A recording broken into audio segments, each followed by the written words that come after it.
Donc excusez-nous, vraiment, je suis désolée. C'est les aléas, on va dire, du direct. Mais le principal, c'est que quand on chante ce chant, on ressente parfaitement ce que nous avons à dire. Jésus est élevé. Il est puissant, notre Dieu. Et j'espère que beaucoup d'entre nous sommes convaincus qu'il est puissant. Parce que c'est dans la difficulté que l'on peut voir qui est notre Dieu. Amen. Est-ce que nous aimons parler avec Jésus? Est-ce que nous aimons avoir un contact avec le Seigneur? Est-ce que nous aimons l'écouter? Parce que parler, c'est une chose. Avoir une conversation avec lui, un dialogue avec lui, lui et nous, et c'est très important. Ou est-ce que nous nous contentons des fois simplement de parler nous, simplement nous, et ne laissons jamais la place au Seigneur pour nous répondre? Alors voyez-vous, lorsque nous venons au Seigneur, nous apprenons l'importance de la prière. Et je dirais même, sachez que lorsque je commence un cours avec des enfants, la première chose dont je vais parler, c'est de la prière. Amen. Eh bien, la prière, elle est incontournable parce qu'elle est comme la respiration de notre nouvelle vie en Christ. Nous avons besoin de prier. Pour nous, cela est important, mais aussi pour nos familles, pour les malades, les prisonniers, ceux qui sont persécutés, nos frères et sœurs, nos pasteurs et même les autorités qui nous gouvernent parce que la Bible nous demande de le faire. La prière, c'est apporter nos joies, nos peines, nos combats, nos remerciements, notre louange et notre adoration. C'est partager tous les moments que nous traversons dans nos vies avec ce merveilleux Seigneur qui prend soin de nous. Amen. Alors nous voyons beaucoup de personnes qui pour prier prennent le Notre Père et le récitent comme une récitation, alors que Jésus a donné cette prière non pas pour la réciter par cœur, mais qu'elle soit dite comme un enseignement. Il faut tirer l'enseignement qu'il y a dans le Notre Père, parce que c'est ça qui est important, voyez-vous. Et il commence par Notre Père qui es aux cieux, que ton nom soit sanctifié. Et cela veut dire qu'il est mis à part, il est au-dessus de tout autre nom. Et je dirais qu'on commence toujours par adorer notre Dieu. Amen. Nous devons tout d'abord prier avec foi. Et j'aimerais qu'on prenne notre Bible dans Marc 11, verset 24. Marc 11, verset 24. Amen. C'est pourquoi je vous dis, tout ce que vous demanderez en priant, croyez que vous l'avez reçu et vous le verrez s'accomplir. Amen. Voyez, la prière de la foi, c'est croire en ce que vous demandez, croire que parce que vous l'avez demandé, vous allez le recevoir et finalement voir s'accomplir ce que vous avez demandé dans votre prière. Lorsque nous croyons avec réalité que ce que nous demandons, nous allons l'obtenir, cela s'appelle la foi. Mais si nous ne croyons pas ce que nous demandons au Seigneur Jésus, si nous ne croyons pas qu'il peut nous le donner, alors je vais poser une question, pourquoi prier? Amen. Si tu pries, crois, et d'ailleurs Jésus avait dit à Marthe, crois seulement. Parce que pour voir la gloire de Dieu, il faut que nous croyions en ce que nous demandons. Alors, je dirais que certains peuvent dire, oui, mais je ne sais pas prier. Mon ami, est-ce que tu sais téléphoner et parler à ta meilleure amie ou ton meilleur ami? Je dirais que c'est facile, je ne connais personne, même dans cette église, qui n'ait pas un téléphone et qui ne sache pas parler au téléphone. C'est quelque chose de très facile. Et je dirais que de la même façon que tu parles à ton ami au téléphone, avec beaucoup plus de respect, tu dois parler avec ton Dieu, qui est, on va dire, au bout du fil spirituel dans le ciel. Amen. Quand nous parlons au Seigneur, nous devons lui parler avec sincérité, respect et aussi simplicité. Pas besoin de faire de grandes phrases avec un super langage chrétien, car parler au Seigneur, c'est parler avec ses propres mots et surtout avec son cœur. Amen. Nous devons être simples. comme des enfants et parler au Seigneur avec la simplicité et beaucoup de vérité. La prière aussi, elle est importante et elle doit être faite avec persévérance. Parce que certains, des fois, prient une fois et s'ils ne voient pas s'accomplir ce qu'ils ont demandé, ils vont avoir tendance à lâcher prise, alors que la prière est aussi un combat. Et on ne lâche pas un combat, on va jusqu'au bout. Sinon, je vais dire, si tu perds, ben tu vas lâcher prise. Et tu ne dois pas lâcher prise. Je dirais, ne lâche rien. Amen. Voyez-vous, dans la parabole du juge inique, il y avait une petite vieille dame qui est venue demander à un juge de lui faire justice. Et elle ne recevait pas. Mais elle a continué, persévéré à demander jusqu'à ce qu'elle reçoive la justice. Et voyez-vous ce qui est écrit à la fin de ce passage, je vais vous le lire. Et Dieu ne fera-t-il pas justice à ses élus, qui crient à lui jour et nuit, et tardera-t-il à leur égard? Je vous le dis, il leur fera promptement justice. Amen. Ça ne veut pas dire que nous devons casser la tête au Seigneur en répétant 1000 fois les mêmes prières, mais lorsque quelque chose nous tient à cœur, nous devons l'apporter au Seigneur comme nous le ressentons dans notre cœur. Seigneur, s'il te plaît, j'ai besoin de ta grâce, interviens, et si nous refaisons cette même prière, c'est parce que cela sort de notre cœur. Amen. Donc, persévérer dans la prière avec la foi. Il faut toujours croire que ce que tu demandes, tu le reçois et tu persévères dans tes prières. Vous allez voir ce que le Seigneur va faire.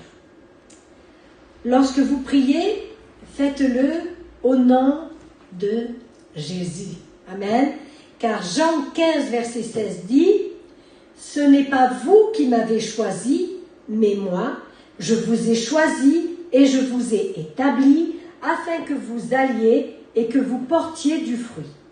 Et que votre fruit demeure, afin que ce que vous demanderez au Père en mon nom, il vous le donne. Amen. » Nous devons prier au nom puissant de Jésus avec cette promesse que si nous le faisons en son nom, Dieu nous donnera.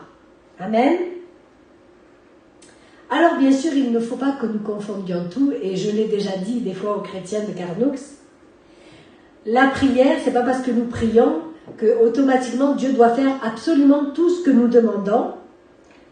C'est pas nous tirons et nous recevons tous les sous qui tombent, mais nous devons faire sortir ce que nous voulons quand nous le voulons, car nous devons toujours demander au Seigneur en se rappelant que c'est sa volonté qui prime et non la nôtre dans la prière.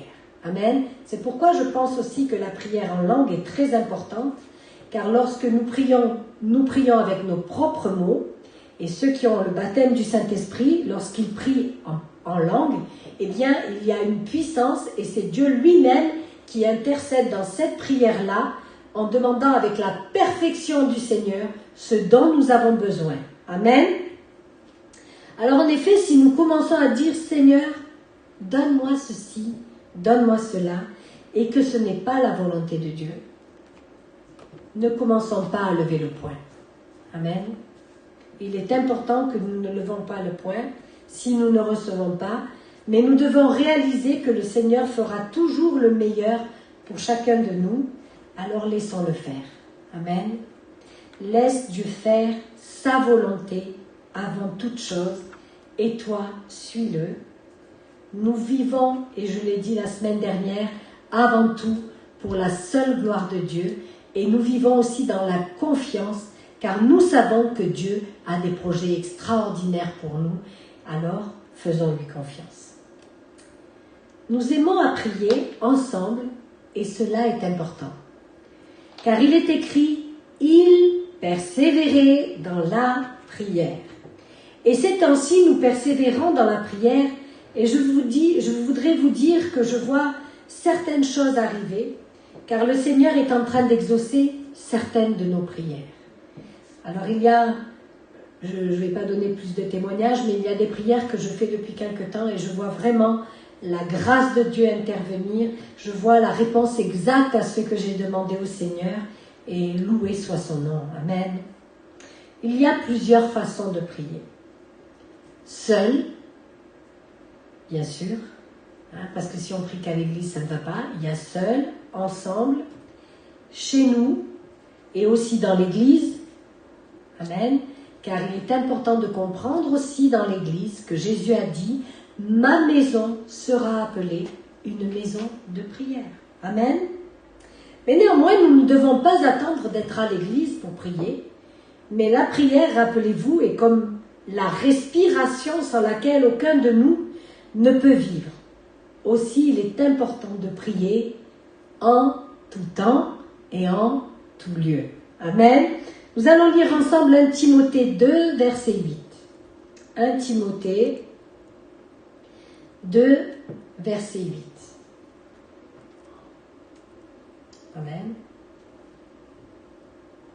Je veux donc que les hommes prient en tout lieu, en élevant des mains pures, sans colère, ni mauvaise pensée. Amen. Ne priez pas contre les personnes, laissez Dieu faire, mais priez partout en élevant, nous dit la Bible, des mains pures et laissez le Seigneur s'occuper de vos affaires. Amen. Et effectivement, quand tu vas dans la présence de Dieu, avant d'élever tes mains, si tu es rempli de péché, commence par demander pardon au Seigneur, afin que lorsque tu vas élever ton cœur dans la prière, tu puisses être purifié et tes mains soient purifiées dans le sang de Jésus. Amen. Car il y a des personnes qui pensent pouvoir prier n'importe comment avec le Seigneur. N'oublions pas que nous avons un Dieu saint. Et lorsque nous nous adressons à lui, commençons à lui demander de laver notre cœur. Amen. Pour pouvoir élever des mains pures dans la prière. Amen. Alors oui, priez et vous allez voir de grandes choses arriver dans vos vies suivant sa volonté. L'exaucement de la prière, c'est quelque chose de merveilleux. Et combien d'entre nous avons déjà témoigné de ce que Dieu a fait pour nous chaque fois qu'il est intervenu dans nos vies et qu'il a fait des choses extraordinaires. Et même dans certaines petites choses, le Seigneur a montré sa fidélité. Et chaque jour, nous devons parler au Seigneur, réserver un temps pour avoir cette communion avec lui, parler, prendre ce temps avec lui. Matthieu 6, verset 6. Amen. Matthieu 6, verset 6. Je vous laisse le temps de chercher. Matthieu, c'est facile, c'est le premier livre du Nouveau Testament. 6, verset 6. Mais quand tu pries, entre dans ta chambre, ferme ta porte et prie ton Père qui est là, dans le lieu secret, et ton Père qui voit dans le secret te le rendra. Amen. Nous parlons au Seigneur pas seulement pour recevoir quelque chose, mais aussi par amour. Et lorsqu'on aime une personne, eh bien nous avons envie de parler avec lui, nous avons envie de lui raconter les choses que nous vivons. Et vous vous imaginez aimer quelqu'un et ne jamais lui parler, alors que nous savons qu'une bonne relation commence toujours par une bonne communication. C'est la base, je dirais, d'un bel et grand amour. N'oublions pas aussi que la prière, c'est une arme efficace. Et n'ayons pas peur de prier fort dans notre Église pour combattre l'ennemi de nos âmes et même d'adorer le Seigneur en prière au milieu de l'assemblée des saints, parce que Dieu vous a donné une bouche et il a même dit « Ouvre ta bouche et je la remplirai ». Et c'est souvent lorsque nous sommes en prière, en louange, en adoration, que le Saint-Esprit descend et que notre bouche commence à proclamer les merveilles du Seigneur. Amen. Le Seigneur nous enseigne à nous entraîner à la prière. C'est un exercice de l'âme, comme nous faisons parfois du sport pour entretenir nos corps. Entretenons notre âme dans la foi par la prière qui s'élève vers notre Seigneur. Voyez-vous, un bon sportif, il va beaucoup s'entraîner. Et un bon chrétien, il va beaucoup prier. Et même, il va beaucoup remporter de victoire. Vous voulez des victoires, mes frères et sœurs? Commencez à mettre votre pied à terre, votre genou à terre et à honorer votre Dieu. Amen. J'aimerais juste prendre un petit passage de la Bible pour vous montrer l'efficacité de la prière. Dans 1 Samuel 1, versets 12 et 17.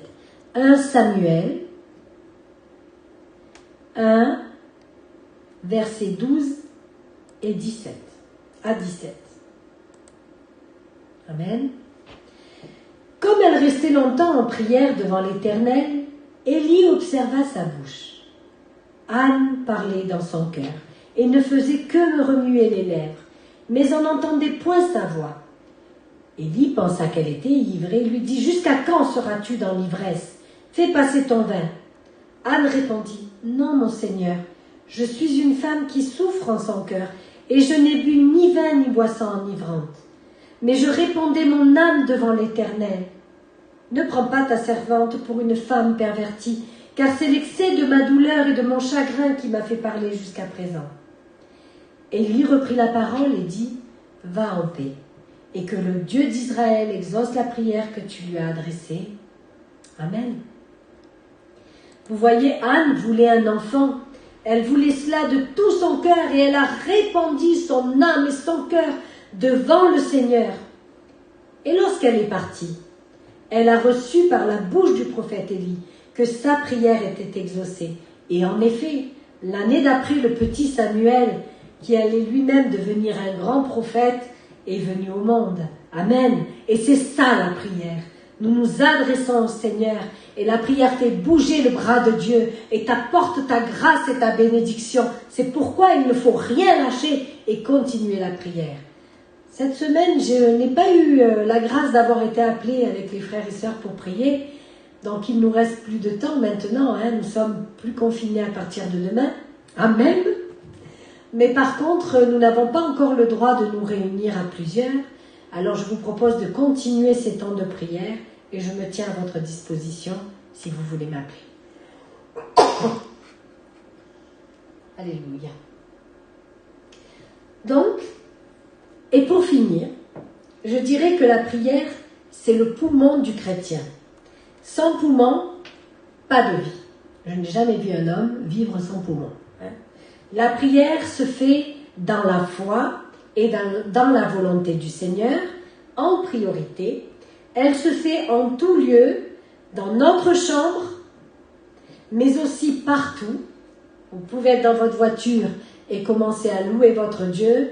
Il n'y a pas d'endroit qui vous empêche réellement d'être en communion et en communication avec le Seigneur. Et elle se fait aussi dans l'Église, parce qu'il y a des passages bibliques qui sont très clairs. Si nous ne prions pas fort, ou si nous prions que en langue, les frères ne pourront pas dire Amen. Donc il est important que même la prière de cette façon-là puisse se faire. Amen. La prière, c'est donc aussi une arme efficace contre tous les pièges que nous rencontrons, mais elle est avant tout ce moment d'amour, ce moment de partage, de communion avec notre Seigneur. Alors, mes frères et sœurs, prions avec persévérance et aimons le moment de la prière, ce moment puissant que nous avons avec le Seigneur. Amen. Aimons cela, et je dirais même plus, il y a des passages bibliques qui nous disent non seulement de persévérer. Si on nous dit de persévérer, c'est que ce n'est pas quelque chose peut-être de naturel. Alors persévérez, ne laissez pas ce temps de la prière à quelqu'un d'autre, mais courbez les genoux et mettez-vous vraiment devant la face de Dieu. Amen. Prions ensemble. Seigneur Jésus, merci, parce que tu nous as permis de pouvoir te parler. Et quelle grâce pour nous de pouvoir t'écouter, d'écouter ta parole, de pouvoir écouter ton esprit aussi nous parler. Seigneur, quelle grâce de pouvoir élever nos cœurs, nos voix, Seigneur, vers toi, de pouvoir répandre notre cœur lorsque nous sommes tristes, lorsque nous avons besoin d'une réelle bénédiction.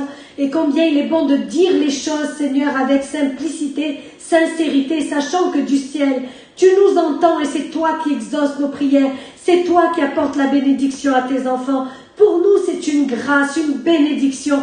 Et je te demande, Seigneur, de nous aider tous à persévérer dans la prière. Que ce moment de grâce, Seigneur, nous en ayons faim et soif, Seigneur. Car c'est important, Seigneur, tellement important de pouvoir honorer ton nom, te bénir, Seigneur, et t'apporter nos cœurs, nos vies, toutes les choses qui font partie, Seigneur, de nous, Seigneur, mon Dieu, mais aussi de savoir t'écouter. Seigneur, bénis chaque personne qui a écouté ce culte et qui t'ont aussi, j'en suis sûre, apporté leur adoration au travers, Seigneur, de leur téléphone. Mais bénis chacun d'entre eux au nom de Jésus, Seigneur. Tous ceux qui écouteront, Seigneur, ce passage biblique, je te demande une bénédiction particulière pour tous, Seigneur, et aussi pour nos sœurs, Seigneur, nos frères qui sont malades. Va les visiter, va les relever, Père, s'il te plaît, au nom de Jésus. Sois glorifié, mon Sauveur. Amen, Seigneur. Amen. Peut-être